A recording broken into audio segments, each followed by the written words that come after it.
Hello friends, welcome to our channel basic knowledge classes. आज मैं फिर आपके लिए 10 क्वेश्चंस लेके आई हूँ जो आपको एकदम इजीली याद हो जाएंगे।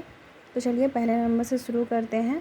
N increase in RBC count is known as. हमारे शरीर में जब आरबीसी की संख्या बढ़ जाती है तो उसे हम क्या कहते हैं? तो पॉलीसाइथेमिया। जब हमारे शरीर में आरबीसी की संख्या बढ़ जाती है तो उसे हम पॉलीसाइथेमिया कहते हैं। ठीक है, तो चलिए दूसरे पर आते हैं। A high concentration of bilirubin in blood causes. जब हमारे खून में बिलिरुबिन का कंसंट्रेशन बढ़ जाता है तो उससे क्या होता है? तो उससे जो है वो जॉन्डिस होता है। ठीक है, थर्ड पे आते हैं। A disease resistant blood cell.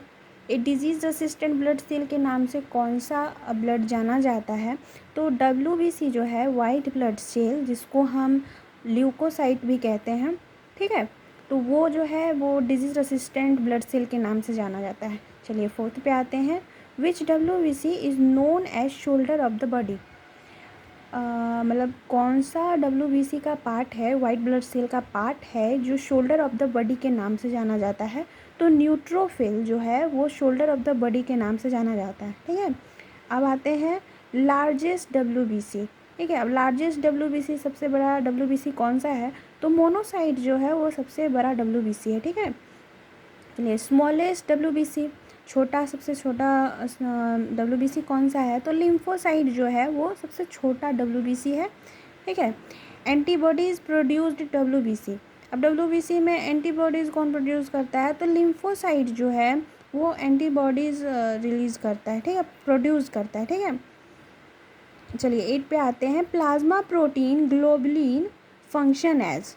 अब प्लाज्मा प्रोटीन ग्लोबुलिन जो है वो कैसा फंक्शन कर क्या फंक्शन कर तो एंटीबॉडीज़, एक एंटीबॉडीज़ के जैसा वो फंक्शन करता है। ठीक है, 9th पे आते हैं। Biconcave disc shape blood cell. अब कौन सा ब्लड सेल है जो biconcave disc shaped blood cell होता है?